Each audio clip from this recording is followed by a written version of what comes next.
어서오세요. 책벗 인생입니다. 얼쑤 책벗 인생. 옛날 이야기 구독과 좋아요, 댓글로 사랑 부탁드립니다.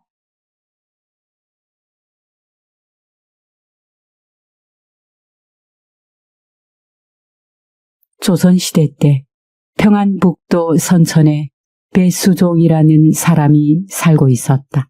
그는 향청의 우두머리인 좌수를 지냈고 재물도 많은 데다 인정도 많고 남부러울 것 없는 사람이었지만 한 가지 자식이 없다는 것에 늘 가슴 아파하였다.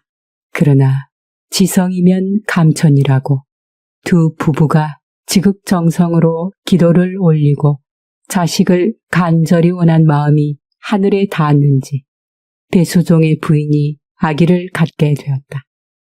그리하여 10달 후 옷같은 고운 딸을 낳았다. 부부는 딸의 이름을 주홍이라고 짓고 금이야 오기야 귀하게 키웠다. 어느덧 2년이라는 세월이 흐른 후 둘째 딸이 태어났는데 민홍이라는 이름을 지어주었고 둘은 어여삐 자랐다.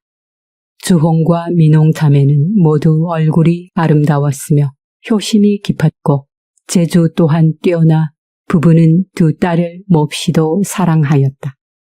그러던 어느 날 부인이 급병으로 자리에 눕게 되었는데 좋다는 약은 모두 써보고 정성껏 돌보았지만 조금도 호전되지 않았고 일어날 기미가 없었다.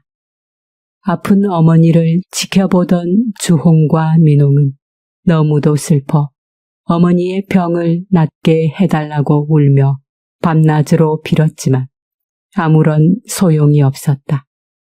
부인도 자신의 병이 심상치 않음을 알고 어느 날 남편과 두 딸을 불러 앉혀두고 남편에게 말하였다. 저는 아무래도 오래 살지 못할 것 같군요. 내가 죽는 건 슬프지 않지만 우리 주홍이와 민홍이를 남겨두고 떠나려니 차마 눈을 감지 못하겠습니다. 그러니 마지막으로 부탁을 드립니다. 행여나 당신이 내가 죽으면 다른 사람을 아내로 맞더라도 변함없는 마음으로 우리 두 딸을 잘 키워서 좋은 집안에 시집을 보내주십시오. 그러면 무덤 속에서도 당신의 은혜를 잊지 않고 고마워하겠습니다. 부인은 말을 끝내자마자 이내 숨을 거두었다. 어머니! 여보! 주홍과 민홍은 어머니를 붙들고 서럽게 울었다. 그 가련한 모습은 차마 보지 못할 정도였고 배수종도 눈물을 하염없이 흘렸다. 어머니를 장사 지낸 후 두 딸은 아침 저녁으로 제사상을 차려 정성으로 어머니의 넋을 기렸다. 그렇게 3년이라는 세월이 지나자 배수종은 평생 혼자 살 수는 없다는 생각에 딸들과 합의하고 새 부인을 맞아들이기로 하였다. 그리고는 여기저기 알아보기 시작하였다. 그런데 마땅한 신부감을 찾지 못해 할 수 없이 이웃 마을의 안씨라는 여인과 혼례를 올리게 되었다. 그런데 안씨는 긴 얼굴에다 코는 주먹코이고 눈은 툭 튀어나온 데다 입은 메기 같고 머리카락은 돼지털인 것이 생김새부터가 고약했다. 거기다가 마음씨는 더 고약해 남에게 못할 짓만 골라가며 하였다. 이런 아내를 바라보며 배수종은 안씨와 결혼하기 전 중매쟁이가 찾아와 안씨와의 혼인을 적극적으로 말렸던 일을 떠올렸다. 안씨는 아들을 낳아줄 수는 있으나 심성이 포악하고 폭력으로만 행동하니 이 여자와는 절대 결혼하지 마시구랴. 그러나 그 경고를 무시하고 아들을 얻게 해줄 여자라는 말에 미쳐 결혼식을 올렸으니 배수종은 뒤늦은 후회를 하였으나 어쩔 수 없는 일이 되어버렸고 두 딸에게도 미안한 마음이었다. 안 씨는 혼례를 치른 그 달에 아기를 가져 아들을 낳았는데 이름은 덕구였다. 그러나 배수종은 그다지 기뻐하지 않았다. 죽은 부인의 유언이 생각나서 마음이 편하지 않았기 때문이다. 죽은 아내가 잘 키워달라고 부탁한 두 딸은 잠시라도 보지 못하면 아버지는 안절부절 못했고 집으로 돌아오면 제일 먼저 딸들의 방에 들어가곤 하였다. 어머니를 떠나보낸 후 딸들은 일절 집안에만 머물며 바깥 출입이라고는 아예 하지 않았다. 그런 딸들이 안쓰러워 어느 날 딸들의 방에 들어가 눈물을 흘리며 말했다. 너희가 집안에만 있으면서 세상 떠난 어머니를 그리워하고 있다는 것을 네, 다 안다. 이 늙은 아버지도 몹시 슬프구나. 이런 모습을 지켜보던 안 씨는 남편이 딸들만 아끼는 것 같아서 질투가 났다. 그 질투심은 날이 갈수록 심해졌고 급기야 주홍과 민홍을 없애버릴 생각을 하였다. 그러나 배수종은 이를 알지 못했다. 다만 새 부인이 딸들을 심하게 질투한다고 생각하여 어느 날은 아내에게 조용히 말했다. 여보, 난 원래는 가난하게 살던 사람이요. 이렇게 우리가 걱정 없이 살고 있는 것은 주 근처에 재산이 많았기 때문이요. 지금 당신이 풍족하게 지내는 것도 다 먼저 간 그 사람 덕분이니 그 은혜를 생각해서라도 저 아이들을 그만 미워하고 친자식처럼 잘 돌봐주시오. 그러나 안 씨는 그런 남편의 말은 들은 채 만체하고 오히려 더 딸들을 싸고 돈다는 생각에 주홍과 민홍을 더욱 못살게 굴었다. 그리고 오직 안 씨의 머릿속에는 어떻게 하면 자매를 조용히 죽일 수 있을까 하는 생각뿐이었다. 그러던 어느 날이었다. 배수종이 딸들의 방으로 갔더니 주홍과 민홍이 서로 손을 잡고 서럽게 울고 있는 게 아닐까. 딸들의 그런 모습이 가엾다는 생각에 배수종도 눈물을 흘렸다. 네 어미가 그리워 그토록 슬피 울고 있구나. 새어머니의 구박이 심해서 너희들이 힘들다는 것 내가 다 알고 있단다. 또다시 너희를 괴롭히면 내 당장 내보내겠다. 이때 새 부인은 밖에서 이야기를 모두 엿듣고는 화가 나서 어쩔 줄을 몰라 하였다. 그때 문득 꾀 하나가 떠올랐는데 안 씨는 아들 덕구를 불러 쥐를 몰래 잡아오게 하였다.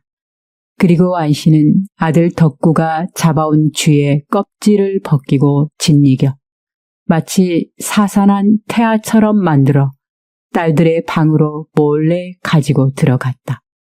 안 씨는 주홍의 이불 밑에 그것을 넣어놓고 방을 빠져나왔다. 그리고는 남편이 오기만을 기다리던 안 씨는 사랑채에 있던 배수종이 방으로 들어오자 정색을 하며 혀를 찼다. 무언가 이상하게 여긴 배수종이 그 까닭을 물으니 안 씨가 말했다.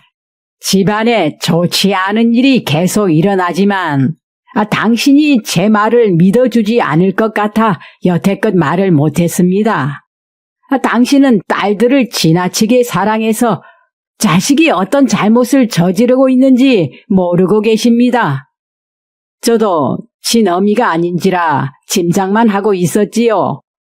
그런데 오늘은 주홍이가 밖으로 나오지 않기에 몸이 아픈가 보다 하고 방으로 들어갔더니 글쎄 짐작대로 주홍이가 사산을 하고 누워있는 것이 아니겠습니까? 뭐요? 설마 그것뿐이겠습니까? 안방 괴짝에 고이 넣어둔 엽전 꾸러미도 통째로 사라졌는데 오늘 보니 딸들 방에 있지 않겠습니까? 배수종은 가슴이 철렁 내려앉았다. 그러고는 안 씨를 이끌고 딸들의 방으로 갔다. 두 딸은 곤히 잠들어 있었다. 배수종이 주홍의 이불을 덜쳐보자 안씨는 미리 넣어둔 쥐를 꺼내 보이며 소곤거렸다. 이런 것이 낙태의 증거가 아니겠습니까? 이 일이 소문이라도 나면 대대로 양반 가문인 우리 집안은 어떻게 되겠습니까? 세부인의 말에 배수종은 한숨을 쉬었다. 이제 이 일을 어찌하면 좋겠소? 제일 좋은 방법이 있긴 한데. 그래, 무엇이 제일 좋은 방법이겠소?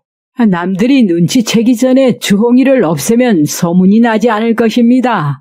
하지만 남들은 이런 사정도 모르고 제가 이유 없이 의부 딸을 죽였다고 할 것이니, 그러니 차라리 제가 스스로 목숨을 끊겠습니다.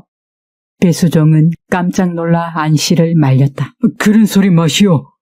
죄 없는 당신이 무엇 때문에 죽는단 말이오? 내가 주홍이를 조용히 없애버리리다. 배수종은 스스로의 말이 끔찍하고 기가 막혀 그만 울음을 터뜨리고 말았다. 아이고,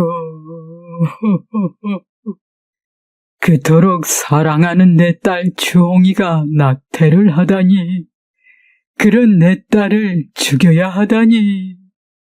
안씨는 그 모습을 바라보며 속으로는 웃고 겉으로는 슬퍼하는 척하며 말했다. 당신이 말리시니 저의 목숨은 끊지는 않겠습니다만 주홍이를 죽이지 않는다면 우리 집안이 망할 것입니다. 그러니 남들 모르게 빨리 없애버려야 해요. 그래, 어떤 방법이 좋겠소? 주홍이를 깨워 덕구와 함께 외가에 다녀오라고 합시다. 덕구에게는 외삼촌 댁에 가는 길의 연못에 주홍을 밀어 빠뜨리게 하라고 시키고요. 배수정은 죽은 부인의 유언이 생각이 나 가슴이 찢어졌지만 어쩔 수 없이 안씨의 말에 따르는 것이 집안을 살리는 길이라는 생각에 주홍이를 찾아가 깨웠다. 주홍아, 너 외가에 좀 다녀와야겠다. 아버지의 부름에 밖으로 나온 주홍은 외가에 다녀오라는 말에 깜짝 놀랐다. 아버지, 저는 지금까지 집 밖을 나간 적이 없습니다. 그런데 이 깊은 밤에 뜬금없이 왜 외가에 다녀오라고 하시나요? 그래서 덕구와 함께 다녀오라 하지 않느냐? 이 아버지의 말을 거역하지 말거라. 주홍은 아버지의 말에 목 놓아 슬피 울며 말했다. 아버지가 죽으라고 하시면 죽었지. 제가 어떻게 아버지 말씀을 거스르겠어요. 하지만 아직 밤이 깊으니 날이 새거든 가게 해주십시오, 아버지. 서럽게 우는 딸의 모습을 보자 배수종도 가슴이 찢어져 망설이며 대답을 못하자 갑자기 안씨가 나와 끼어들었다. 넌 어째서 아버지 말씀을 순순히 따르지 않느냐? 외가에 가라면 갈 일이지. 안씨의 호통에 주홍은 더욱 서러웠다. 하지만 어쩔 수 없다는 생각에 울며 말했다. 예, 아버지 말씀에 따르겠습니다. 외가에 다녀오겠습니다. 주홍은 급히 방으로 들어가 곤하게 자는 민홍을 깨워 말했다. 민홍아, 아버지가 이 깊은 밤에 무슨 이유 때문인지는 모르겠으나 외가에 다녀오라고 하신다. 아무래도 좋지 않은 일이 생길 것 같다. 어머니가 세상을 떠나신 후로 우리 둘은 서로 의지하며 살았지. 한시도 떨어져 본 적이 없었고 널 두고 가려니 이 언니 가슴이 터질 듯이 아프구나. 민홍아, 잘 지내고 있어. 주홍과 민홍은 부둥켜 안은 채 하염없이 눈물을 흘렸다. 이때 안씨는 아들 덕구를 불러 말했다. 누나를 데리고 어서 외가에 다녀오라고 하지 않았느냐? 꾸물거리지 말고 냉큼 갔다 오너라. 덕구는 누나들의 방으로 가 벼락 같은 소리를 질렀다. 주홍 누님, 빨리 나오시오. 괜히 나만 혼났잖아요. 덕구의 소리를 들은 주홍은 어쩔 수 없이 민홍이의 손을 놓고 일어섰다. 그러자 민홍이 언니의 옷자락을 붙들고 서럽게 울기 시작했다. 언니, 날 두고 어디를 이 밤에 간단 말이에요. 언니, 제발 가지 말아요. 주홍은 울며 매달리는 민홍을 달래며 말했다. 민홍아, 언니 금방 올 테니 울지 말고 밥 잘 챙겨 먹고 잘 지내고 있어. 알았지? 그러나 민홍은 언니를 따라 나오며 스럽게 울었다. 이 모습을 본 하인들 가운데 눈물을 흘리지 않은 이가 없었고 온통 눈물 바다였다. 이때 안씨가 또 나타나더니 민홍의 손을 뿌리치며 말했다. 아니, 얘가 웬 호들갑이냐? 언니가 외가에 다녀온다는데. 새어머니가 무섭게 꾸짖자 민홍은 물러설 수밖에 없었다. 주홍은 아버지께 인사를 올리고 말에 올랐다. 덕구는 말을 급하게 몰아 산골짜기로 들어갔다. 어둠이 깔린 산속은 소나무, 잣나무가 울창하고 고요하기만 하였다.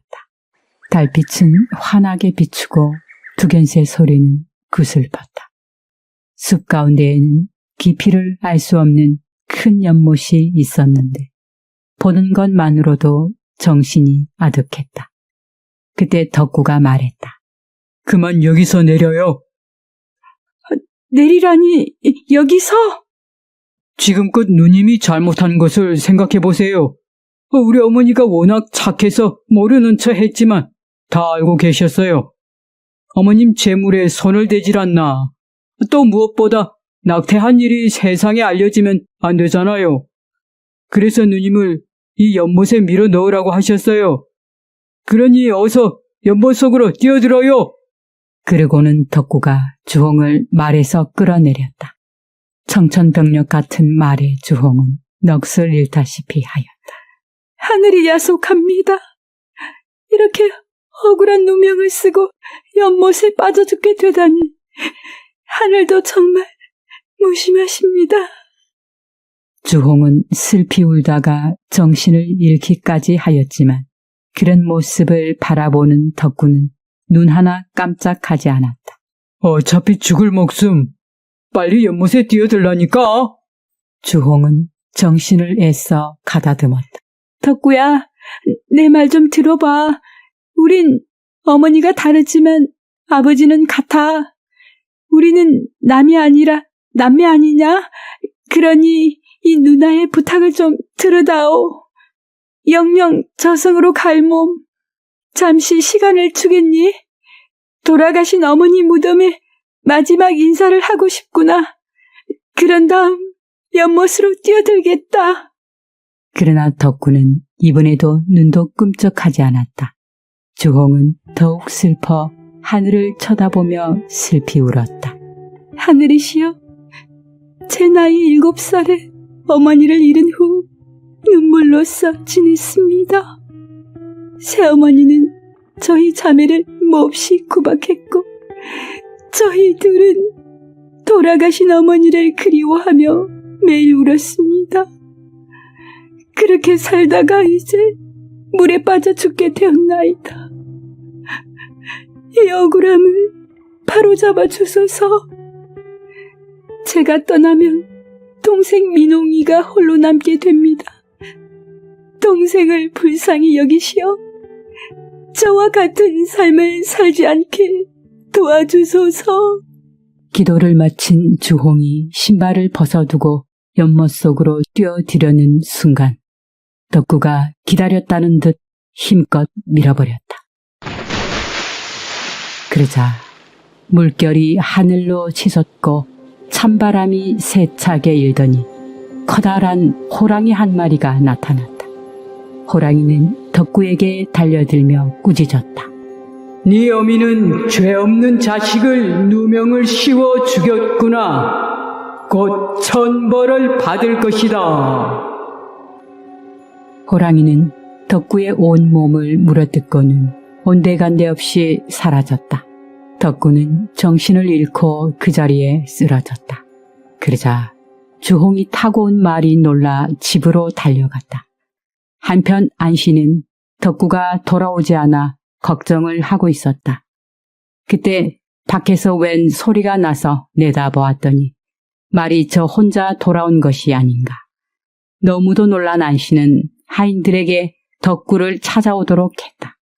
얼마 후 하인이 덕구를 찾아 업고 왔는데 온몸이 피범벅이 된 덕구를 보고 안씨는 몹시 놀랐다. 아이고, 내 새끼 덕구야. 이게 웬일이냐? 안씨는 즉시 약을 먹이고 상처를 치료하게 하였다. 그러자 덕구가 조금씩 정신을 차리기 시작하였다. 아들이 죽게 될까봐 걱정했던 안씨는 몹시 기뻐하며 그 까닭을 물으니 덕구가 있었던 모든 일을 말을 하자 안씨는 주홍이가 원망스럽다는 생각에 민홍이마저 죽이려고 마음먹었다. 그날 밤 울다 지쳐 잠이 든 민홍은 꿈을 꾸게 되었는데 이상한 꿈이었다. 주홍이 용을 타고 물에서 나오더니 슬픈 얼굴을 하고 하늘을 훨훨 날고 있었다. 민홍이 반가워서 쫓아가 언니를 불렀지만 주홍은 본체도 하지 않는 것이었다. 민홍이 울며 물었다. 언니는 나를 본체도 안 하고 어딜 혼자 자꾸 가는 거예요? 그제서야 주홍은 눈물을 흘리며 대답하였다. 민홍아, 내 몸은 이제 이 세상의 몸이 아니란다. 나는 지금 옥황상제의 명령을 받아 약초를 캐러 가는 중이야. 갈 길이 바빠 많은 이야기를 나눌 수는 없지만 난 결코 잘못이 없단다. 그리고 내가 조만간 너를 데려갈게. 그러자 주홍이가 탄 용이 큰 소리로 울었고 이 소리에 놀라 민홍이 꿈에서 깨어났다. 민홍은 온몸에 땀이 났고 정신이 아득했다. 아침이 되자 아버지께 찾아가 민홍은 꿈 이야기를 상세하게 들려주며 울었다. 아버지, 언니가 무슨 일을 당한 것 같아요. 배수종은 민홍을 바라보며 아무 말도 못했다. 그저 눈물만 하염없이 흘릴 뿐이었다. 그러자 옆에 있던 안씨가 벌컥 화를 내며 말했다. 어린 것이 아침부터 찾아와 왜 쓸데없는 소리를 하여 부모의 마음을 아프게 하느냐? 민홍은 안씨의 손에 등이 떠밀려 밖으로 나와야만 하였다. 그래, 내가 꿈 이야기를 하니까 새어머니 얼굴빛이 변했어. 화까지 내는 것을 보니 분명 무슨 이유가 있을 거야.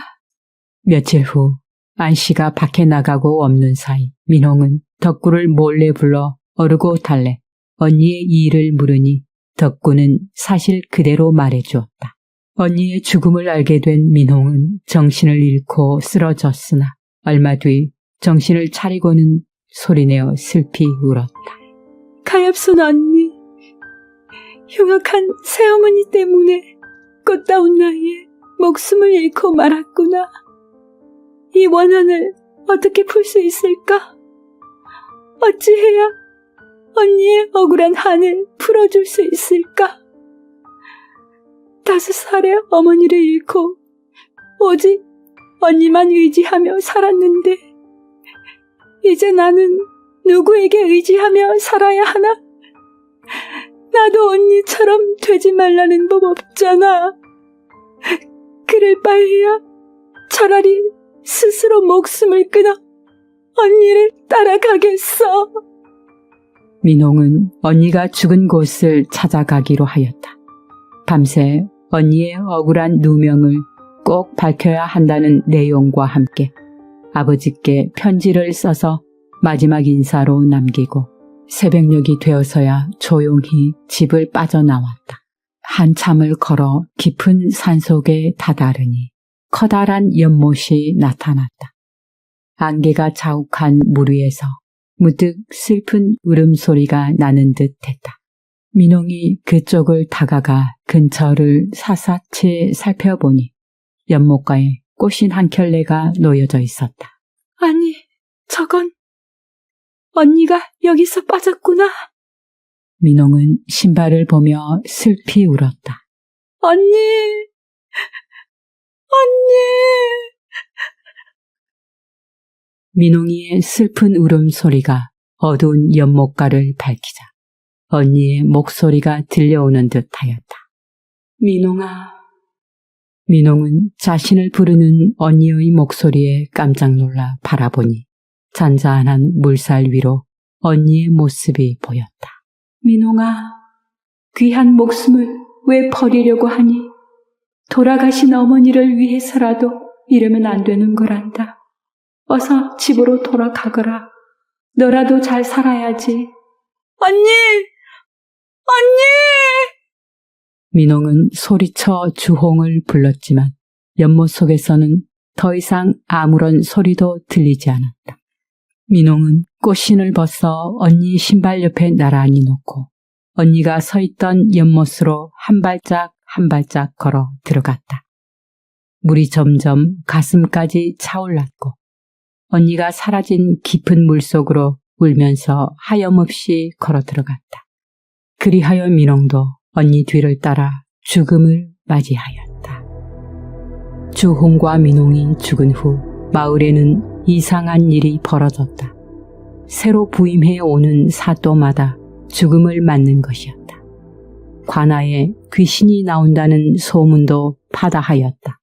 게다가 해마다 흉년이 들어 백성들이 굶어 죽거나 심지어 전염병까지 나도니 참다 못한 마을 사람들이 다른 지역으로 떠나가 동네가 텅 비게 되었다. 이런 마을에 사또로 가려는 사람이 아무도 없어 임금의 걱정은 날로 커져만 갔다. 그러던 어느 날 무과 출신의 벼슬아치인 정시성의 선비가 선천으로 가겠노라고 나섰다. 임금은 반가워하며 그를 사또로 임명하였고 선천 지역에 가서 백성들을 잘 다스리라고 명하였다.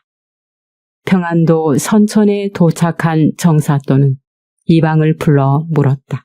이 마을에 사또가 부임하여 오면 죽는다는데 그게 사실이더냐?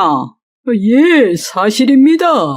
밤만 되면 비명이 들리다가 그 다음날이면 그러나 그 까닭을 모르겠습니다. 그래. 잘 알겠네. 사또는 그날 밤 당직 근무를 맡은 아랫사람들에게 명령을 내렸다. 오늘 밤은 누구도 눈을 붙여서는 안 되며 촛불을 밝게 해놓으시고 무슨 일이 일어나는지 잘 살피시오. 어느덧 밤이 깊었다.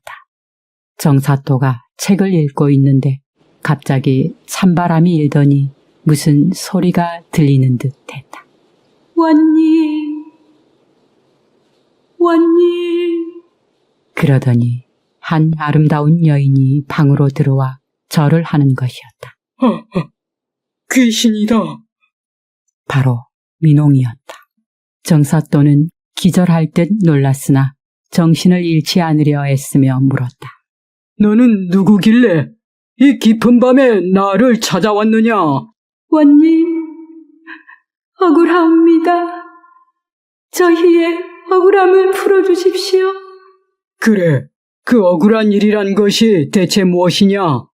민홍은 자신과 언니가 죽게 된 사연을 상세히 말하며 억울함을 풀어달라고 부탁했다. 이야기를 들은 사또가 다시 물었다. 그런데 사또들은 왜 모두 죽이는 것이냐? 그것이 아니오라. 억울함을 풀어달라고 찾아올 때마다 부임해온 사또들이 놀라 죽은 것이옵니다. 그러나 원님만은 다르십니다. 꼭 저희들의 억울한 일을 풀어주십시오. 알았다. 내 꼭 그렇게 할 터이니 이제 그만 돌아가거라. 말을 끝낸 민홍은 온데간데 없이 사라졌다. 그런 일이 이 거울에서 있었단 말이지. 날이 새자 사또는 이방을 불러 배수종 부부를 잡아들이라 명했다. 이봐라! 이 마을에 사는 배수종 부부를 당장 잡아들이도록 하라!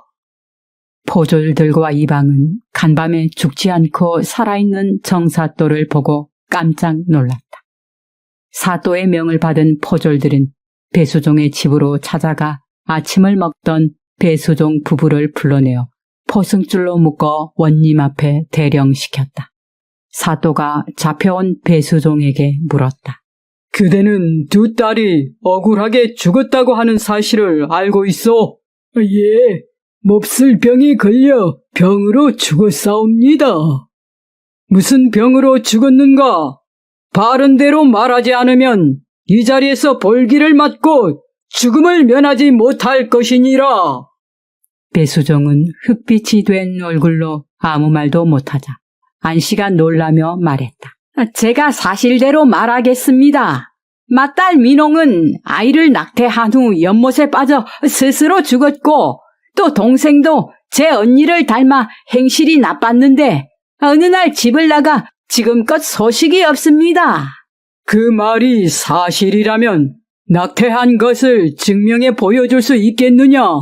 그럼요. 이런 일을 당할 줄 알고 보관해 두고 있었습니다. 안씨가 품속에서 무엇을 꺼내 사또에게 보이자 그것으로 낙태한 것이 분명하다고 생각하였다. 그리고 정사또는 그들을 풀어주었다. 그날 밤이었다. 정사또가 책을 보고 꼿꼿이 앉았는데 또 이상한 찬바람이 일더니 이번에는 두 여인이 나타났다. 주홍과 민홍이 나란히 정사또 앞에 나타난 것이었다. 누구냐? 원님, 원님께서는 안씨의 말에 속으셨습니다. 낙태한 것의 배를 갈라보면 거짓말임을 알게 될 것입니다. 원님, 부디 현명한 판결로 저희 자매의 억울함을 꼭 밝혀주십시오. 사또는 날이 밝자 안씨가 증거로 가져온 낙태한 것의 배를 열어보게 하였다. 그러자 비록 시간이 흘러 변형이 왔지만 그 안에 가득 들어있는 것은 쥐똥임을 알게 되었다. 정사또는 또다시 안씨를 잡아들여 엄하게 꾸짖었다. 그렇게 큰 죄를 짓고도 살아남을 생각을 하였더냐? 하늘이 무섭지 않단 말이냐? 어서 딸을 죽인 이유를 바른대로 대거라. 이렇게 하여 모든 일이 밝혀졌지만 안씨는 자신의 죄를 끝까지 고백하지 않았다. 사또는 안씨가 잘못을 인정하고 사실을 말할 때까지 곤장을 계속 치게 하였다. 그제서야 안씨는 그동안 있었던 일을 낱낱이 사또께 아뢰었다. 그러자 정사또가 심하게 꾸짖었다. 감히 죄 없는 딸들을 살해하고도 모자라 나까지 속이려 했더냐? 안씨의 잔꾀에 놀아났음을 안 배수종은 그제서야 통곡을 하였다. 주홍아, 민홍아, 이 아비가 정말 미안하구나. 결국 딸의 죽음을 주도한 안씨와 함께 가담하여 자기 누이를 죽인 덕구는 극형이라는 큰 벌이 내려졌다. 그리고 배수종은 멀리 유배가 내려졌다. 정사또는 연못에서 주홍과 민홍의 시체를 찾아내었는데 시간이 꽤 흘렀지만 두 자매는 마치 자고 있는 듯 평화로운 모습이었다. 사또는 두 자매를 양지 바른 곳에 고이 묻어주었고 무덤 앞에 비를 세워주었다. 그 뒤 얼마 후 정사또가 잠을 자는데 꿈속에 주홍과 민홍이 밝은 표정으로 나타나 말하였다. 저희들의 원한을 풀어주신 원님의 이혼에 정말 고맙습니다. 앞으로 사또께서는 관직이 높아질 것입니다. 정사또가 놀라 깨어보니 꿈이었다. 그날 이후 사또는 점점 관직이 높아져 통제사에 이르렀다. 정사또는 그것이 주홍과 민홍 자매의 도움이라 생각하였다. 한편 세월이 흘러 유배에서 돌아온 배수종은 두 딸 생각에 슬퍼하며 하루하루를 넋이 나간 사람처럼 보내었다. 그러다가 병까지 얻어 어서 딸들이 있는 곳으로 가고만 싶었지만 임명은 마음대로 안 되는 것이었다. 그렇게 힘겹게 버텨나갔더니 배수종에게도 좋은 일이 찾아왔다. 얼굴이 곱고 성격이 부드러운 여인을 세 번째 아내로 맞이하게 된 것이다. 착한 부인을 만나 기쁜 나날을 보내고 있던 어느 날 밤, 여전히 딸들을 떠올리며 잠 못 이루고 뒤척이는데 꿈에도 그리던 주홍과 민홍이 나타난 것이었다. 아버지, 너무도 그립습니다. 다시 아버지 곁에 살고 싶은데 그러지 못해 슬픈 마음을 저희가 옥황상제께 아뢰었지요. 그랬더니 옥황상제께서 너희 아버지도 너희를 생각하며 슬피우니 그의 딸로 다시 태어나게 해주마 하셨습니다. 그때 새벽을 알리는 첫닭 울음소리가 들려왔다. 배수종이 놀라 깨어보니 꿈이었다. 현실이 아니라서 안타깝다는 생각에 배수종은 몹시 서운해하였다. 그런데 새 부인도 배수종과 마찬가지로 간밤에 꿈을 꾸었는데 구름을 타고 하늘에서 내려온 선녀가 예쁜 여자아이 둘을 안겨주는 꿈이었다. 이 아이들은 주홍과 민홍이요.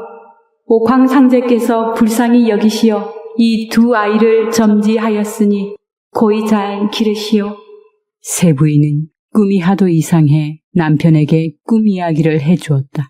배수종은 처음으로 죽은 두 딸의 이야기를 새 부인에게 들려주었고 이렇게 말하였다. 나도 어제 사실은 꿈을 꾸었소. 아마 두 딸이 다시 태어날 모양이요. 얼마 후 과연 새 부인에게 아기가 생겼다. 예쁜 쌍둥이 여자아이였는데 두 딸은 마치 연꽃처럼 복스럽고 자태가 고왔다. 배수종은 쌍둥이 딸들의 이름을 주홍과 민홍이라 지어주었고 예전처럼 아끼고 사랑하며 잘 길렀다. 세월이 흘러 주홍과 민홍은 어느덧 15 나이에 아름다운 처녀가 되었다. 재주 또한 뛰어나 부부를 더욱 기쁘게 만들어 주었다. 배수종은 두 딸을 시집 보내야 할 때라는 생각에 이리저리 혼처를 알아보았지만 마땅한 자리가 없었다. 그렇게 걱정을 하고 있는데 평양에 뛰어난 사람들이 많다는 소문이 들려왔다. 그래서 그는 평양으로 중매쟁이를 보내어 혼처를 알아오도록 하였다. 이때 평양에는 박씨성을 가진 재산이 많은 한 부자가 살고 있었는데 그에게는 늦둥이 아들 쌍둥이가 있었다. 쌍둥이 아들의 이름은 재필과 재석으로 훤출한 외모에 재주까지 뛰어나 모르는 사람이 없을 정도였다. 딸을 둔 부모들은 이 혼처가 탐이나 한 번쯤은 중매쟁이를 보내 청혼을 하였다. 그러나 박씨의 마음에 드는 며느리감은 한 군데도 없었다. 그러던 중 배수종에게 똑똑한 두 딸이 있다는 말을 듣고 박씨는 중매쟁이를 보내 청혼을 했고 배수종도 그 청혼을 흔쾌히 받아들여 주홍민홍과 재필재석의 혼례식을 9월 보름에 올리기로 하였다. 이 무렵 나라에 과거가 있었는데 재필과 재석은 과거 시험에서 장원급제를 하게 되었다. 임금은 그들의 뛰어난 재주를 알고 곧바로 벼슬을 내렸으니 혼례를 앞둔 두 집안의 큰 경사가 아닐 수 없었다. 형제는 많은 사람들의 칭송을 받으며 돌아왔고 주홍과 민홍을 아내로 맞아들였다. 혼례식 날 두 쌍의 부부는 백옥처럼 아름다웠다. 양가의 부모들은 그 모습을 보고 매우 기뻐 감동의 눈물을 흘렸다. 이들 부부는 각각 부모를 공경하고 이웃을 사랑하며 많은 자식들과 함께 행복하게 잘 살았다고 전해져 오고 있다. 오늘 이야기는 여기까지입니다. 다음은 저의 소견을 간략하게 말씀드리겠습니다. 오늘 영상은 우리에게 많이 알려진 고전인 장화 홍련전으로 인물 이름 설정을 새롭게 하여 재구성한 이야기입니다. 얼마 전 모 방송의 프로그램에서 장화 홍련전인 고전에 대한 새로운 현대판 강의를 담은 내용을 접하게 되었습니다. 그런데 생각보다 잔인하다는 점에서 신선한 충격으로 다가왔는데요. 그냥 단순한 동화로만 생각할 수 있는 장화 홍련전이지만 이 고전이 우리에게 던지는 메시지를 다시 한번 되짚어 보면 좋겠다는 의미에서 이번 영상을 제작하게 되었습니다. 그 프로그램 강의가 저에게는 두 가지가 인상 깊게 와닿았는데요. 하나는 장화 홍련전은 실제 사건을 바탕으로 지어진 이야기라는 것과 또 근친상간의 문제가 기본으로 깔려 있을 수 있다고 추측하는 새로운 해석이었습니다. 실제 사건이라는 근거로는 조선 효종 때 전동홀이라는 사람이 철산 부사로 재직하던 중 겪은 일로 그의 문집인 가제집에 실려 있다는 것입니다. 그리고 작중에서 배좌수인 배수종과 딸의 관계가 그토록 친밀함에도 진실을 알아보려 하지도 않고 새 부인의 흉계에 적극 가담하여 일사천리로 일을 진행시켜 딸의 허물을 덮으려 한 아버지의 긴박한 행동은 자신과 딸의 잘못된 관계, 애정이 세상에 알려지는 것을 염려한 아버지의 떳떳하지 못한 행동으로 볼 수 있으므로 근친상간적 문제가 그 바탕에 깔려 있을 수 있다는 것이었습니다. 이런 관점으로 이 이야기를 대한다면 이 고전은 자신의 욕심으로 끝내 가정을 파탄으로 몰고 간 배좌수의 모습에서 우리 현대인들과 마찬가지로 끝없는 욕망이 빚어낸 옛 사람들의 끔찍한 비극임을 알 수 있습니다. 이 이야기에서 가족은 서로가 어떤 마음과 자세로 얼마만큼의 거리에서 서로를 바라보느냐에 따라 행복과 불행이 결정된다는 깨우침을 얻어봅니다. 시청해 주셔서 감사합니다. 더 좋은 영상으로 저는 또 찾아뵙겠습니다. 책벗 인생이었습니다.